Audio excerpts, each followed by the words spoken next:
In the narrow lanes of a small village stood a mud hut, fragile yet full of warmth. Inside lived Nandini, a widowed woman whose only treasure was her son Bansi. Her husband had died long ago, leaving her alone in the world.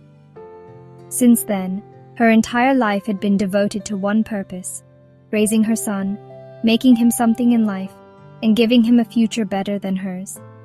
She worked in others' fields, stitched clothes, swept courtyards, anything that could bring a few coins. Nandini lived a life of sacrifice. While other women of the village flaunted their ornaments, silken saris and gold nose rings, Nandini walked barefoot, clad in her faded sari.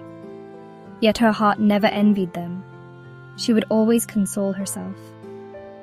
"My son will become a big man one day. That will be my true ornament." She would go to bed hungry, but her son's books and education were never allowed to suffer. Bansi was indeed bright.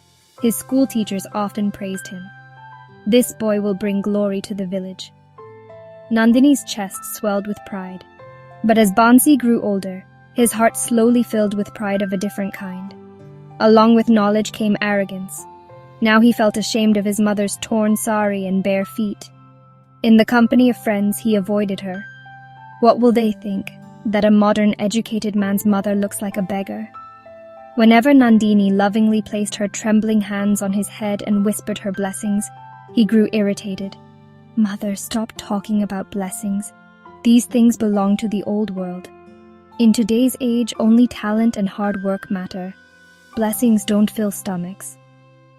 Nandini's heart shattered at such words, yet she never scolded him.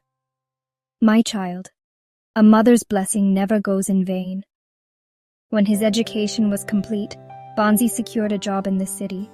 The day he left, Nandini stood at the threshold, tears flowing, giving him her frail hand's blessing.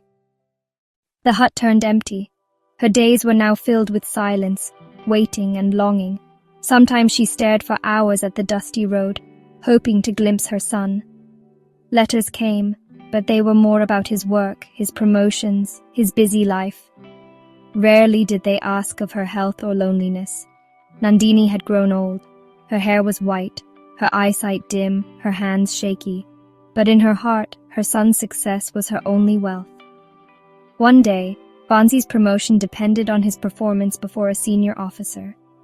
He prepared for days, rehearsed speeches in front of a mirror, memorized every line. But when he finally stood before the officer, his tongue failed him. His lips moved, but no sound came.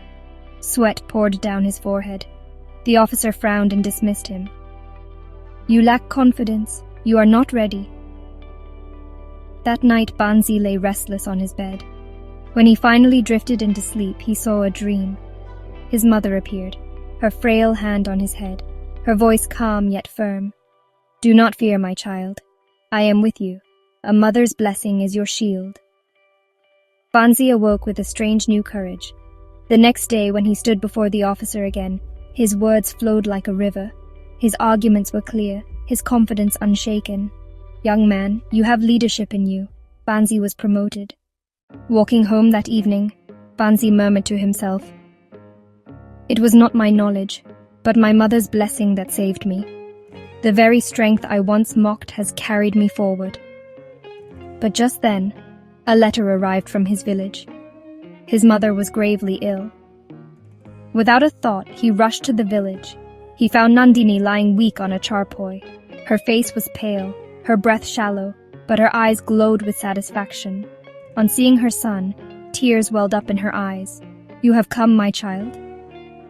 Now I have no sorrow left. You are well. That is my greatest happiness." Bansi fell at her feet, weeping bitterly. "Mother, forgive me. I never understood the value of your blessing. I thought my strength was enough. But today I know that without you, I am nothing." With trembling hands, Nandini placed her palm on his bowed head. A faint smile lit her face. "My son, a mother's blessing never goes in vain." That very night, she closed her eyes forever. But with her departure, she left behind a light in Bansi's life that would never fade. From that day onward, Bansi's life changed. He no longer lived for himself alone. He helped the poor, respected the elders, and treated every mother as if she were his own.